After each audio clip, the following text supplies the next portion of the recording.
Hello friends, study with मैंग के current affair session में आपका स्वागत है। ये current affair SSC, banking, railway, state PCS, CDS, CAPF, NDA और अदर कॉम्पिटिटिव एग्जाम आदि में सहायक होंगे। आज की डेट है 12 दिसंबर 2020। तो चलिए आज का करंट अफेयर शुरू करते हैं।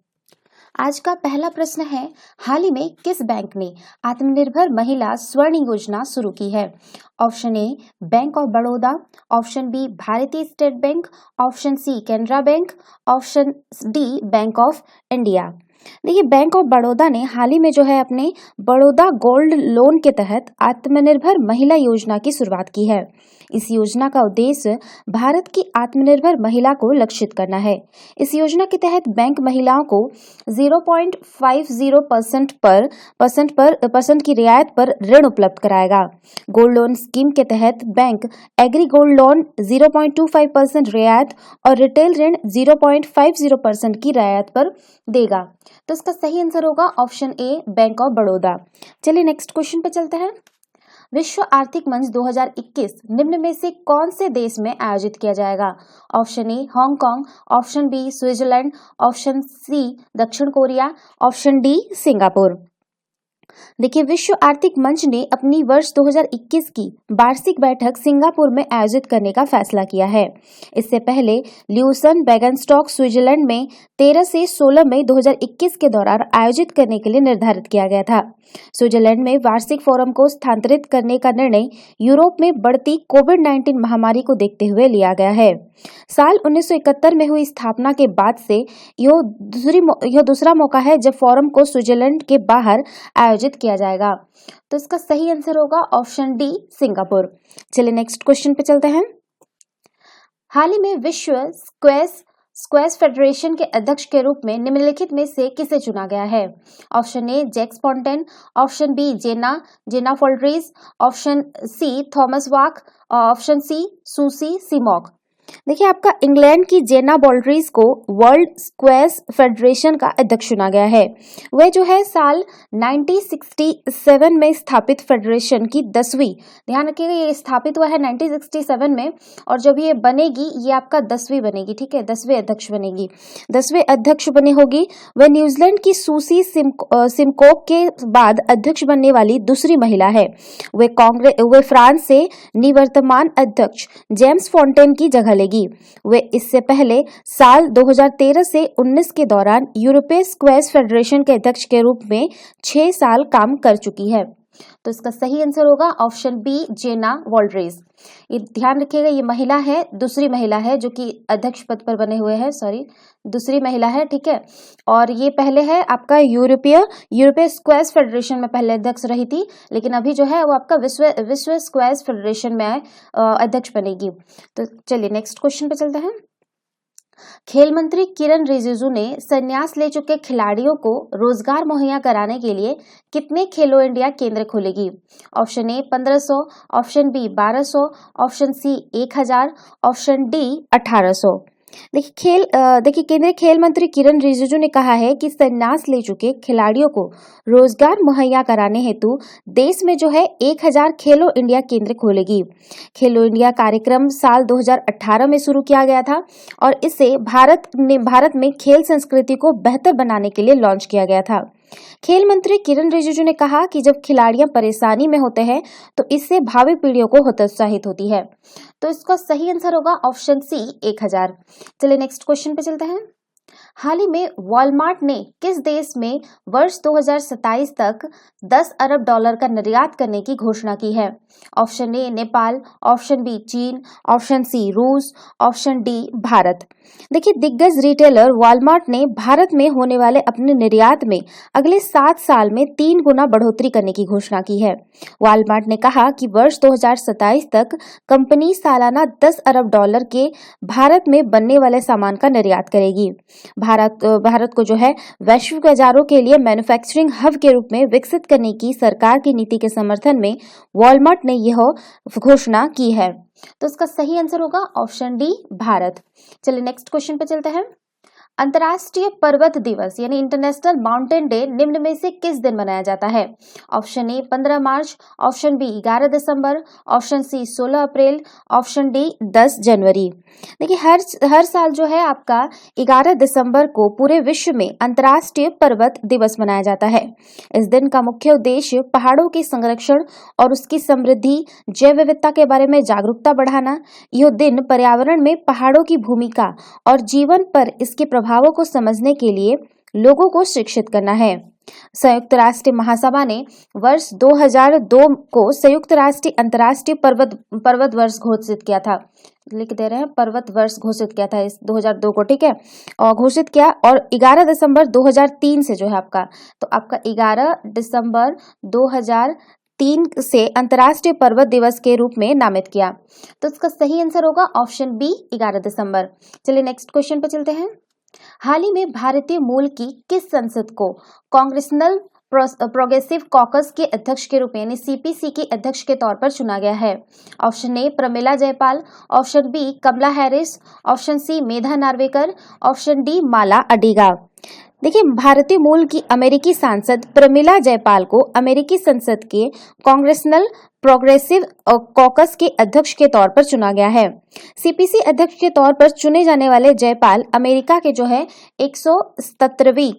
117वीं कांग्रेस के सबसे ताकतवर सांसदों में से होगी। अमेरिका में यह पद प्रभावी और अनुभवी सांसद को दिया जाता है। उन्होंने यह अवसर पर कहा कि सीपीसी रंगभेद को खत्म करने, गरीबी और असमानता को मिटाने जैसे कामों को प्रमुखता देगा और देश में परिवर्तन लाने का मार्ग प्रशस्त करेगा। तो इसका सही आंसर होगा ऑप्शन ए प्रमिला जयपाल। चलिए नेक्स्ट क्वेश्चन पे चलते हैं। हाल ही में भारत के कौन से संस्था को संस्थागत श्रेणी में वर्ष 2021 के लिए संयुक्त राष्ट्रीय जनसंख्या पुरस्कार यानी यूनाइटेड नेशन पॉपुलेशन अवार्ड 2020 प्रदान किया गया है? Option A central adoption resource authority, option B Samarth Seva Nyas, option C HelpAge India, option D one stop centre Sakhi. देखिए हाल ही में जो है हेल्पेज इंडिया को संस्थागत श्रेणी में वर्ष 2020 के लिए संयुक्त राष्ट्रीय जनसंख्या पुरस्कार यानी यूनाइटेड नेशन पॉपुलेशन अवार्ड 2020 प्रदान किया गया है। यौन स्वास्थ्य पर काम करने और लैंगिक हिंसा को समाप्त करने के लिए भूटान की रानी मदर ग्याल्यूम संगे चोर्नेग वाकचुंग को वर्ष 2020 के व्यक्तिगत श्रेणी में संयुक्त राष्ट्रीय जनसंख्या पुरस्कार से सम्मानित किया गया है। ध्यान रखिएगा जो व्यक्तिगत दिया गया है, ये देखिए ध्यान रखें, ये जो है भारत के संस्था को दिया गया है, एक संस्थागत श्रेणी में दिया गया है। और व्यक्तिगत अगर बात करें तो व्यक्तिगत में आपका जो है ये भूटान की रानी है मदर ग्याल्यूम संगे चोर्नेग वांगचू को, उनको दिया गया है। ठीक है, लिख देते हैं, ठीक है, व्यक्तिगत में दिया गया है। भूटान की रानी का नाम लिख लीजिएगा आप लोग, ठीक है, मदर ग्याल्यूम संगे चोर्नेग वांगचुक। ओके, ये ध्यान रखिएगा, ठीक है, भूटान की रानी है। ठीक है, तो संयुक्त राष्ट्रीय जनसंख्या पुरस्कार के लिए गठित समिति जो है प्रत्येक वर्ष जनसंख्या और प्रजनन स्वास्थ्य के मुद्दों और समाधानों में उत्कृष्ट योगदान के लिए किसी व्यक्ति या संस्था को ये सम्मानित करती है। इस पुरस्कार की जो स्थापना हुई थी वो 1981 में संयुक्त राष्ट्रीय महासभा द्वारा की गई थी। और इसे जो है स्थापना तो 1981 में हो गया, लेकिन जो पहली बार दिया गया है वो 1983 में दिया गया है, पहली बार प्रस्तुत किया गया था। इसमें एक जो आपका स्वर्ण पदक होता है, एक प्रमाण पत्र और एक नगद राशि शामिल होती है। अब बात करते हैं हेल्पेज इंडिया के बारे में। जैसे ये संस्थागत श्रेणी में पुरस्कार मिला हुआ है, तो भारत में जो है लगभग 4 दशकों से कार्यरत यह बुजुर्गों और अन्य वंचितों के लिए काम करने वाली एक प्रमुख दानी संस्था है।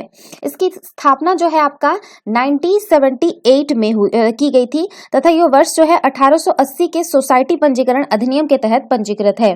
संयुक्त राष्ट्रीय जनसंख्या पुरस्कार के इतिहास में पहली बार किसी भारतीय संस्था को यह सम्मान प्रदान किया गया है। ध्यान ध्यान रखिएगा, ये जो है पहला मौका है जब किसी भारतीय संस्था को ये अवार्ड से सम्मानित किया गया है। आपका जो है वर्ष 1981 में जो है पुरस्कार की स्थापना किए जाने के बाद से, सॉरी गलती लिख दी यहाँ पे, ठीक है, 1992 में जो है आपका, ठीक है, 1992 में आपका जनहितैषी जो JRD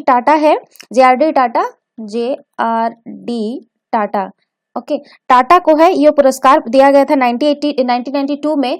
और इससे पहले जो आपका 1983 में जो है प्रधानमंत्री आपकी इंदिरा गांधी को है,